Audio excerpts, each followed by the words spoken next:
At first glance, the concept of servant leadership might seem paradoxical.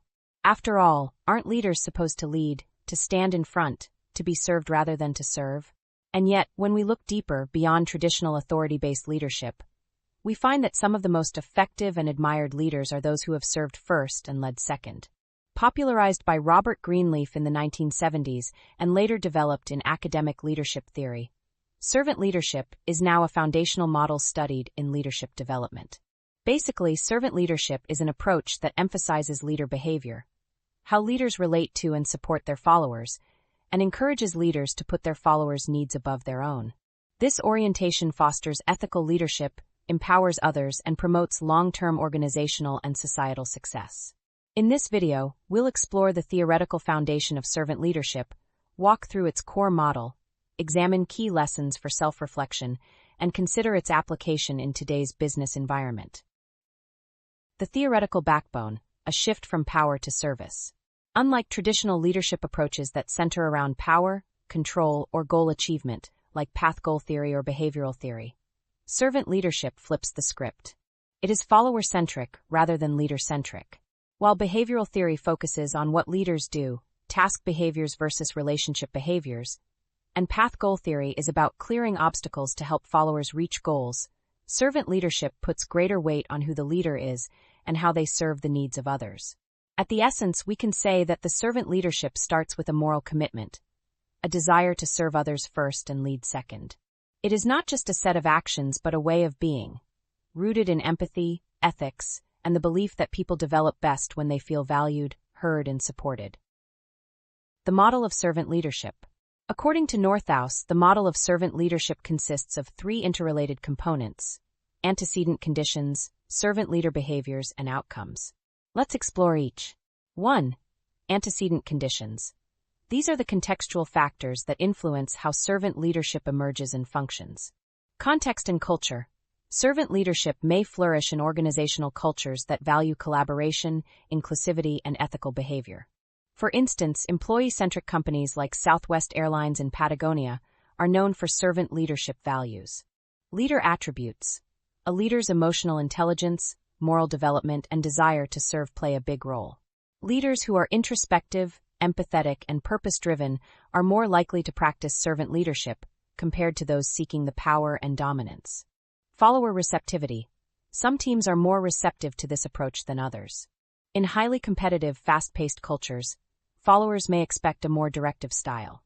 In contrast, teams seeking mentorship and growth will likely thrive under a servant leader. 2. Servant leader behaviors. This is the heart of the model, what leaders actually do. Conceptualizing, beyond day-to-day tasks, servant leaders think big. They understand the mission, see patterns, and craft a meaningful vision.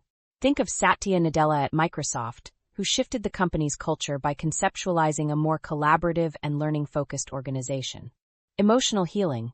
Leaders provide support during times of distress, listening actively and showing compassion.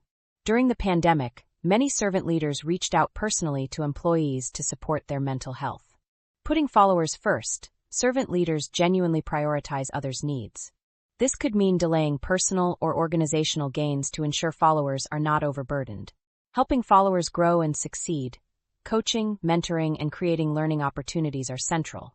Leaders like Howard Schultz of Starbucks have invested heavily in employee development, from tuition programs to health benefits. Behaving ethically, integrity, fairness, and transparency guide their decisions. Servant leaders build trust through consistent ethical behavior. Empowering, they decentralize power, giving teams autonomy and responsibility. For example, Google's project teams often operate with a high degree of freedom, reflecting empowerment. Creating value for the community. Servant leaders think beyond the company. They engage in CSR initiatives and contribute to society. This could involve environmental sustainability efforts or partnerships with local communities. 3. Outcomes. When servant leadership is effectively practiced, it yields positive results at 3 levels. Follower performance and growth.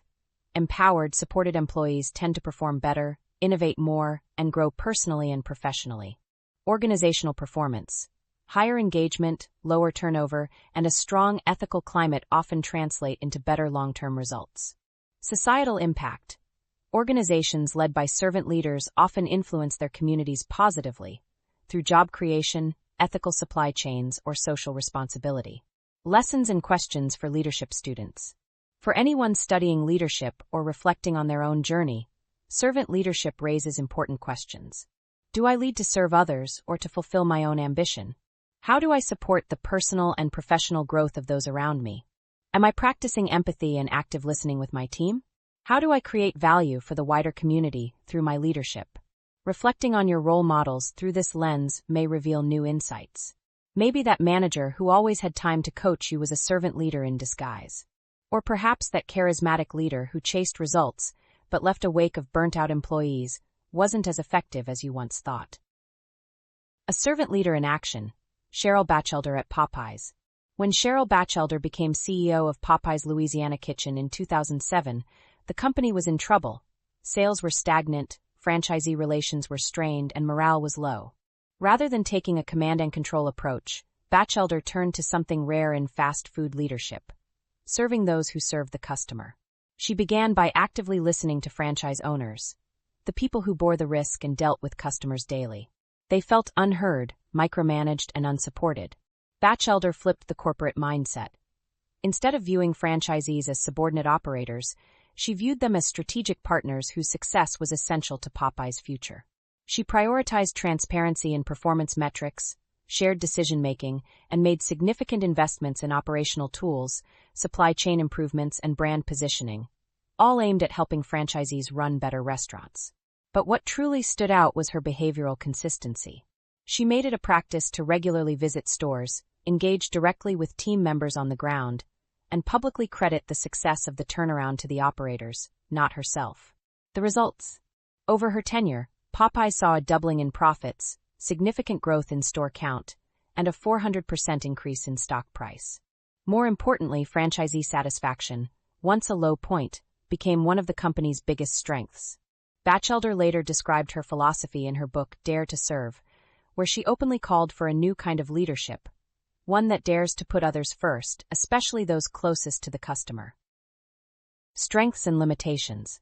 Pros: builds strong, trust-based relationships, promotes ethical behavior and inclusivity, fosters employee development and organizational health, generates lasting impact beyond profit.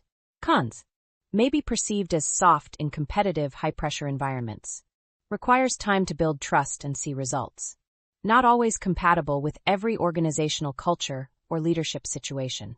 Risk of leader burnout if boundaries are not maintained. Final thoughts.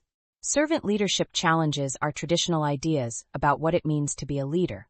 It's not about commanding, directing, or even just inspiring. It's about serving, through empathy, empowerment, and ethical conduct. At a heart, servant leaders are not weak. They are deliberate, values-driven, and purpose-oriented individuals who believe that growing others is the most powerful way to lead. For emerging leaders or those seeking to redefine their leadership identity, servant leadership offers not only a powerful framework, but a profound calling.